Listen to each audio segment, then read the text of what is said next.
সবাই দেখছে যে রাজা উলঙ্গ, তবুও সবাই হাততালি দিচ্ছে, সবাই চেঁচিয়ে বলছে সাবাস সাবাস। কারো মনে সংস্কার, কারো ভয়, কেউ বা নিজের বুদ্ধি অন্য মানুষের কাছে বন্ধক দিয়েছে, কেউ বা পরান্নভোজী, কেউ কৃপা প্রার্থী, উমেদার প্রবঞ্চক। কেউ ভাবছে রাজবস্ত্র সত্যি অতীব সূক্ষ্ম, চোখে পড়ছে না যদিও, তবু আছে, অন্তত থাকাটা কিছু অসম্ভব নয়। গল্পটা সবাই জানে, কিন্তু সেই গল্পের ভিতরে শুধুই প্রশস্তি বাক্য, উচ্চারক কিছু। আপাদ মস্তক ভীতু ফন্দিবাজ অথবা নির্বোধ স্থাবক ছিল না।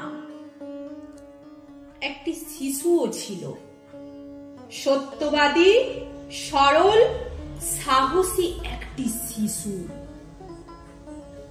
নেমেছে গল্পের রাজা বাস্তবের প্রকাশ্য রাস্তায়। আবার হাততালি উঠেছে মুহুর্মুহু, জমে উঠেছে স্তাবক বৃন্দের ভিড়। কিন্তু সেই শিশুটিকে আমি ভিড়ের ভিতরে আজ কোথাও দেখছি না। শিশুটি কোথায় গেল?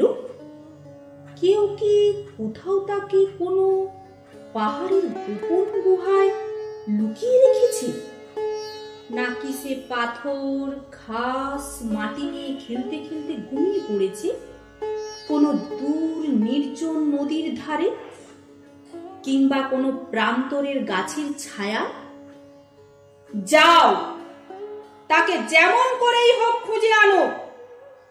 সে এসে একবার এই উলঙ্গ রাজার সামনে নির্ভয়ে দাঁড়া। সে এসে একবার এই হাততালির ঊর্ধ্বে গলা তুলে জিজ্ঞাসা করুক, রাজা